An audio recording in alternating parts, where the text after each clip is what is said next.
Good morning. Today on Business Success in Six with Stacie, I have Dan Weber here from Timekeeper Distillery. Dan, thanks for jumping on today with us. Yeah, it'll be fun. So I'm excited to hear all about your business. I know the distillery market is a growing one, but you have been very, very affluential in your area of Wisconsin, and we'd love to hear more about it. Is that okay? Yeah, no, I'm excited. When people ask you what Timekeeper Distillery does, how do you describe it? Um, you know, that's a complicated question sometimes. It depends. We do have a few different facets of business where, we are a craft distillery, which makes us a manufacturer by definition. So, we produce products, bottle them. We're fortunate enough to be in wholesale. We've got a great partner with General Beverage in the distribution side. But when I actually started this adventure, I was and do work with a company called The Great Dane out of Madison, and they've got a location here in Wasson. So I've been brewing for 14 years. And it was so cool because I went to them with this idea that I actually came up with at volleyball after a couple too many cocktails about Wassa having a distillery. And they said, that's great. We want to support you. And their word of advice was, you're a bar, restaurant first, and a distillery second. And Mm. so it was interesting putting that mentality together of technically I'm a manufacturer, but my cash flow and my revenue are in service. And so we have a heavy emphasis on craft cocktails. We've also found a really nice niche in utilizing our space for a lot of private events. One of the fun stories I like telling is our first two events at Timekeeper. One was before we opened for a friend. It was their 1-year-old's birthday party. And then shortly after we opened, our very next event was somebody that was 99. And so I Oh, really say that it's an event space for all. absolutely. It sounds like it's definitely a destination. And one of the things that's really important that when we talk about business is to have multiple lines of income. And it sounds like you're doing just that. Yeah. The more that you can make these little streams, the more that they can hopefully turn into rivers to fill your pond and hopefully lake. I'm full of really crappy analogies, so I'm No, sure I they'll. love that. That's beautiful, actually. And water is an element in which you're distilling. So that's even Oh, more. I'm big. I'm a big dork on water chemistry and all that. I mean, it's fun to experiment and have one-offs, but above all, your consumer wants that consistency and reliability of every time they grab that bottle, they know that they're getting what they asked for. Absolutely. I would 100% agree. So, what is the biggest way that you impact the community? I think it's important to impact your community in different ways. And obviously, the easiest thing is just charitable giving. Somebody comes and very rarely, if ever, have we turned anyone that's come for a donation, where we can do something at some level. Some of them are closer to home than others, obviously. And then the ones that are especially in our backyard and right in our downtown or Wassa, specific, we really try and, make that presence known. Another way that we really try to impact our community with being involved with business development committees and our guilds that collectively we work together on common goals.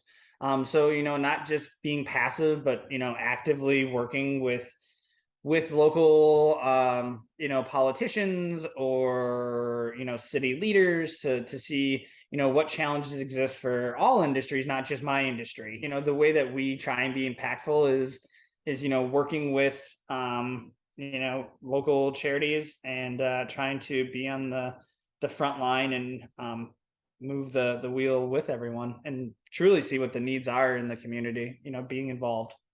Absolutely. That's wonderful. And I know we were talking earlier about, I was talking about skiing up there. Yeah. And one thing, helps that butterfly effect. If you have one destination, then there's something else pops up and then another. It really just helps the whole community. Like you said, you also mentioned something about TripAdvisor. Can you brag a little bit for us about? Yeah, well, we've been very fortunate, and like you said, it's about building those partnerships and working relationships. And if there's any way that we can work with somebody, we do. Whether it's bringing in their staff if they're willing to take on our product and giving them a private tour and tasting and teaching them what they're tasting, why they're tasting, and most importantly, how to explain it to a guest. Just giving them that familiar and that comfortability to talk about all spirits. And when people walk away feeling like they learned something, we try and emphasize that with our guests too, that people are making investments when they come in here, and when they leave with knowledge, they felt like they've gained something other than just a cocktail. So we are actually the number 4 or 4 or 5, because I think they count the ski hill twice. But we are the first business, like traditional style business, to see on TripAdvisor, and we've only been here 4 years. We're very honored to be that next thing that people want to do in Wausau. And it's really about building that experience, because we tell people all the time, we try not to sell cocktails. We try not to sell whiskey, but what we're really trying to sell is an experience. When they see that bottle, when they see that logo, it's tied to something, a memory, an experience. And the more impactful or the more valuable you make that, it's the long game of trying to build your distribution, which is great in distilling, because it takes me 4 years to make most of our product. And considering we're only 4 years old, we've just started writing our story. Wow. Well, congratulations on that. That's an exciting story, though. So what is one challenge you have faced that other business owners could learn from? Pivot. Like, this is one of those things where not every business likes hearing, or, but nobody cares.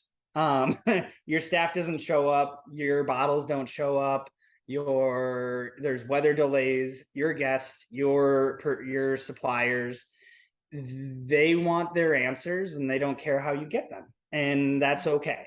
The other thing is it's okay to not admit, you're not admitting defeat if you're pivoting and trying something new and it doesn't work. You need to give it ample time to see if it's impactful, but if it's not, that's okay. Pivot away. And one of my favorite quotes is Thomas Edison. He didn't learn one way to make a light bulb, he learned 999 ways not to. So, to literally be shut down year 1 or just after year 1, when we were seeing such like the numbers you want to see in a developing business. And then it was like, okay, well, everyone shut down. That's one of those nobody cares things. Like, the community was there, they were supportive, they were impacted, we were all supporting each other the best we could, but everybody else was in the same exact boat. And so we were mindful of what rules were in place, and when they pivoted, we pivoted with them. So, as soon as distillers were given the green light to start making hand sanitizer, that was a pivot for us. And we immediately stopped production on all of our spirits. But where we got to have a little bit more fun is when they started changing the to-go cocktails. And so we're in a historic train station, and on the backside is a brick patio where everyone would wait for the train. And so we actually turned that into a drive-through. And so we had people driving back down the patio, and we were doing batch cocktails. So it was our signature cocktails, old fashions, beadneys, 750 milliliter bottles. We were selling them. And then it was the point of like, oh, you want the orange? I'll sell you the orange. There you go. Like, you want a flatbread? I got those in the back. And just doing whatever we could. And it was crazy to see how receptive the community was. And I mean, I was in shock. And it was for hand sanitizer and the batch cocktails. We had lines like blocks long. Like, we were backing up traffic on main streets and stuff like that. So it was obviously nothing that we ever want to go through again, but to have those moments in those times was a little surreal. Totally. Big challenge, but big opportunity. And like you said, you pivoted and you worked around the issues and barreled forward. So what does the future look like for you? And do you have an exit plan? Our story is just now starting to be written as we're getting into a lot of our aged spirits. So that's a really fun time. And I guess, being that this is a business channel, I think you should always be trying to change your business. Those that stay stagnant will fall behind. I think that just serving cocktails isn't enough anymore. I think that you need to serve more than food and drinks. You need to offer experiences and classes and live music and entertainment and these things if you're going to survive in the service side of the industry. But in the manufacturing side, you can either make a new product, provide a new service, or you can downsize. Those are the 3 biggest ways to impact your bottom line. And so we're really pivoting into new products. The non-alcoholic NA market is growing exponentially. Absolutely. And so, we're really looking to, pivot into that. One of the things we talk about is that downsizing. And one of the ways we're trying to downsize is creating our own products that we use behind the bar. A lot of our bitters, our ginger beers, syrups a lot of that stuff that we have to buy is very expensive because it's very impactful to our craft cocktails that we have that emphasis in. But there's no reason that we can't start making some of those ourselves. So I look at these things like, how can I make more of these products to save us on cost, but also develop, a new brand? And how can I keep that going? And where that excitement is and where that buzz is. We do have an acre lot, most of which is parking, but we have, 75-foot by 50-foot areas where I want to start building gardens. And so we can kind of urban landscape our train station and modernize, we store our barrels in shipping containers. We can put greenhouses on top of shipping containers. And so really kind of leaning into that more holistic botanical feel and that modern, like history, steampunk meets nature kind of thing.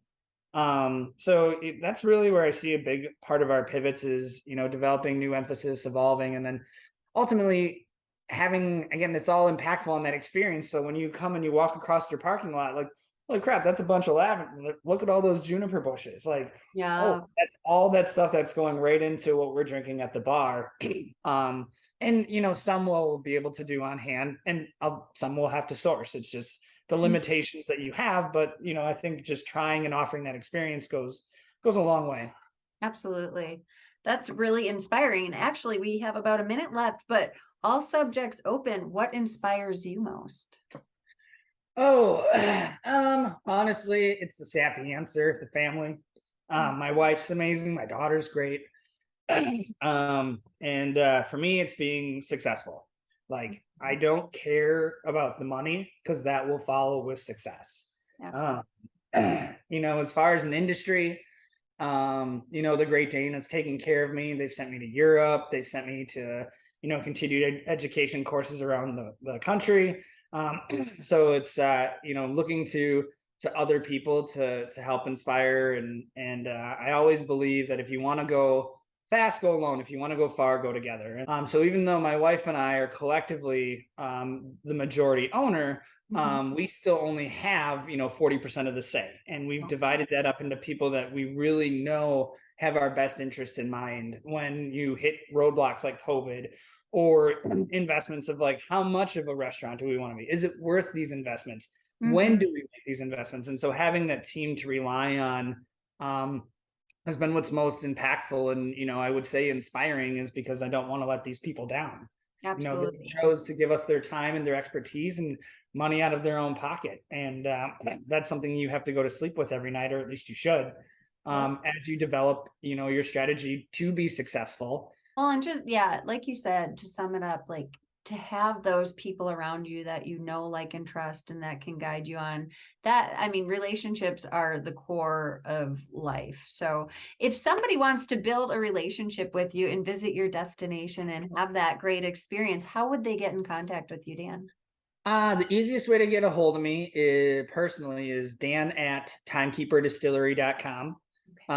So if you have any questions or have any comments you want to share, otherwise, if you're looking to do something with the distillery at the distillery, you can Facebook and Instagram. Those come straight to our management team. And so those are really good ways if you just have general inquiries, or if you want to, look into more things. Our Facebook, our website. We are going to be bringing back tours soon. It's just a matter of having, the flexibility in staffing, as well as we're constantly growing and pivoting, and half the time we're under construction because we're bringing in new tanks. We can all of our own products, so a couple of shout outs there. We have canned cocktails in a can, so that's one of the other pivots I didn't get to talk to shortly after COVID.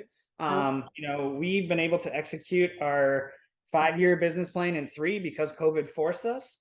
So we started making our own seltzers and found enough interest to invest in our own canning line, and we can for other companies. We make products for other companies.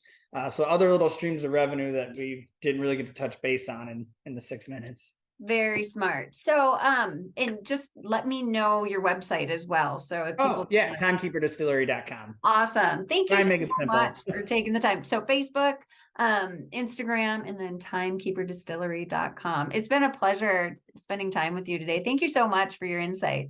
Awesome. Thanks. Bye, Dan. Bye.